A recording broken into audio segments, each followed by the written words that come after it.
Hi everyone, it's Melissa and I'm back to tell you a little bit more about BiblioPlan's Remember the Days textbook and the family guide that accompanies it. We unboxed it a little while ago and we've been looking through it in our home and I have just been really overwhelmed at how thorough this curriculum is. This Remember the Days textbook, my kids are second and third grade, and this is for ages a lot higher than them. I don't expect them to know everything in this or to even be able to read everything in this. There are a lot of Bible names, places that are really complicated even for me to pronounce. But what I did is I just set this book out in our homeschooling area so that my kids could recognize, hey, this is a new book. And that's exactly what they did. I call it a provocation. It's from Reggio. When they were little, I would just set out new things or fun things and just see what they were drawn to. So my younger son was drawn to this book and he said, is there any fighting in this book? He knows that ancient history isn't all roses and people growing gardens. It's not always nice history. So he recognized it as a history book. And my younger son really was interested in all of the different text boxes, which are color-coded. So if it's a new vocabulary word or a new person, there's a different color for each box. So you can tell what that information is. And it's also labeled if it's world history or biblical history. Now my older son, he tends to be the one who has more of the academic struggles. And we've done a lot of looking at the pictures. There's probably 4 to 6 pictures on every double page spread. So there's a lot to talk about. What are they doing? What are they feeling? We talk about the maps, just a lot of key concepts we can cover just by looking at the pictures. And so we've really enjoyed how durable this is. It's made a lot of trips up and down stairs. It's made some falls down the stairs, and it's really a sturdy book. So we're going to continue to kind of just investigate this book and let my boys kind of just gravitate to it. We have read a few paragraphs at a time. This is for a lot higher level than my kids are ready for. So we don't read the whole double page spread at a time. We'll usually kind of focus in on those boxes that I mentioned. They seem to have the key pieces of information that we can learn from. When I opened the box a few weeks ago, the family guide was included. I probably spent 2 to 3 hours reading this over the next 1 to 2 days. It just has so much information. I learned that BiblioPlan is for homeschoolers by homeschoolers.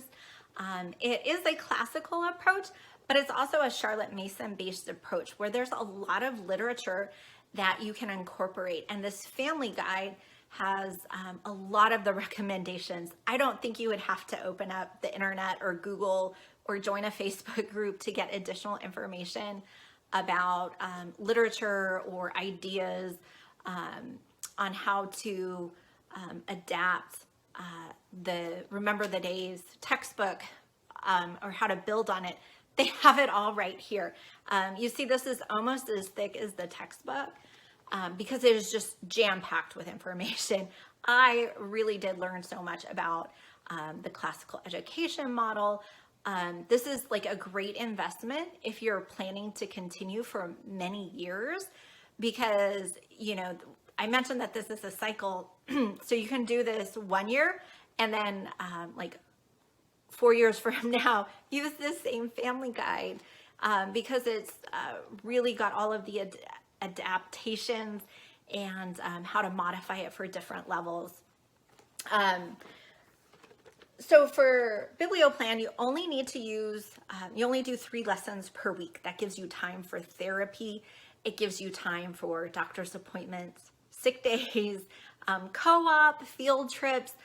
Yeah, just 3 lessons per week, and you can finish in a regular school year cycle. Now you can use BiblioPlan. You could do those 3 lessons per week, and that could just be history if that's what you wanted. Or you could use BiblioPlan to build your entire curriculum. As I mentioned, there's a lot of literature recommendations. So your reading, your English, there are ideas here on how to just grow out and make this the backbone of your entire curriculum. And it's compatible with some of the other classical education co-ops. So, you know, classical conversations, or if you're doing other classical reading, like Story of the World, it tells you how to integrate all of that. So maybe if those are resources that you've got from another homeschooler, or you tried once before and they're gathering dust on a bookshelf, you could probably join it up with this and come up with some awesome ideas. I like that there are a lot of supplemental activities that they have on their website. So you have coloring books. These were not included in my order, but I would definitely consider some of the notebooking, like journals that they have, especially when my kids get distracted. If they can be doodling or writing down the things that they remember or the things that they're interested in, I think that would really help them. And there's ways that you can help them do research. So I would really be interested in some of the supplemental notebooks for my kids, because yeah, there's no textbook with this curriculum for my kids' age. So it would just be a lot more fun and interactive for them if they had something that they could kind of keep their hands busy with. Now we have a lot of like Play-Doh. We like to build pyramids, or we have magnet tiles, and we do activities while we're doing the reading. But there's just so many ideas in here that you can use. And now there's also the read alouds. I'm interested in some of the book recommendations that they had. If you choose to do the read alouds, it's only 50 pages a week. So that's 10 pages a day. So if you wanted to really use this as a full curriculum, you could get some of those additional literature books and read 10 pages a day.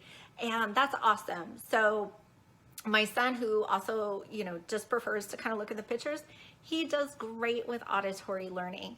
So him listening to stories for me counts just as much as reading a book. So I think that's another way that this is really adaptable, and a way that we can accommodate people, you know, with different challenges, differing abilities. On the website, BiblioPlan has a lot of information about gifted learners, but also about special needs learners and how to adapt. I would love to see more ways for adapting for special needs. There's certainly a plethora of ideas out there, but they have a great start. So this is a great resource. I mean, even if you are doing BiblioPlan, this is got so much information about homeschooling, different types of homeschooling, just so many resources. Even when I look at this book, I keep going back to this one to see what the other recommendations are and the companions are. So I hope that you will consider classical education. I know that I'm still eclectic, so we don't start at point 1 and go straight through. We have been jumping around, but I really like this colorful text, and I just really love this as a resource. The family guide is so helpful. I think some of the supplemental materials would be a great, if you're gonna really follow the curriculum, I think the supplemental notebooks or the hands-on history type activities and books would really solidify and cement that learning with your kids, especially if they have ADHD, or maybe they just have a different learning style. I think it would just bring it all together. So thank you for BiblioPlan teaching me a lot and making classical and a Charlotte Mason education so much more approachable for someone who has never tried it before.